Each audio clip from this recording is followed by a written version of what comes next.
अब भारत के लिए चुनौती है कि इस फैसले से अमेरिका में निर्यात होने वाले भारतीय सामान अब महंगे हो जाएंगे और इससे भारतीय कंपनियों को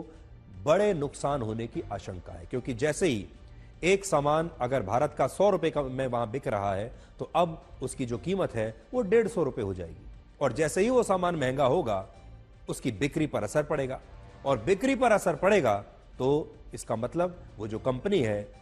उस पर भी इसका असर पड़ेगा और भारत पर भी असर पड़ेगा। और इसलिए अब बड़ा सवाल यह है कि क्या भारत अमेरिका की कंपनियों के लिए टैरिफ की दरों को अब और कम करेगा, और अगर भारत ने ऐसा किया तो सरकार अमेरिका के उत्पादों से भारत की लोकल इंडस्ट्री को कैसे बचाएगी।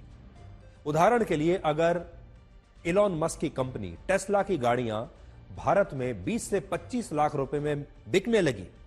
तो जो कंपनियां भारत की हैं और भारत में अपनी गाड़ियों को बेच रही हैं, भारत में अपनी गाड़ियों का उत्पादन करती हैं, बनाती भी हैं और बेचती भी हैं और जिनसे भारत के लोगों को रोजगार भी मिलता है, उन कंपनियों का बचाव कैसे होगा, ये अब भारत की सरकार को सोचना होगा। यह बहुत बड़ा मुद्दा है और देखिए ये होता क्यों है।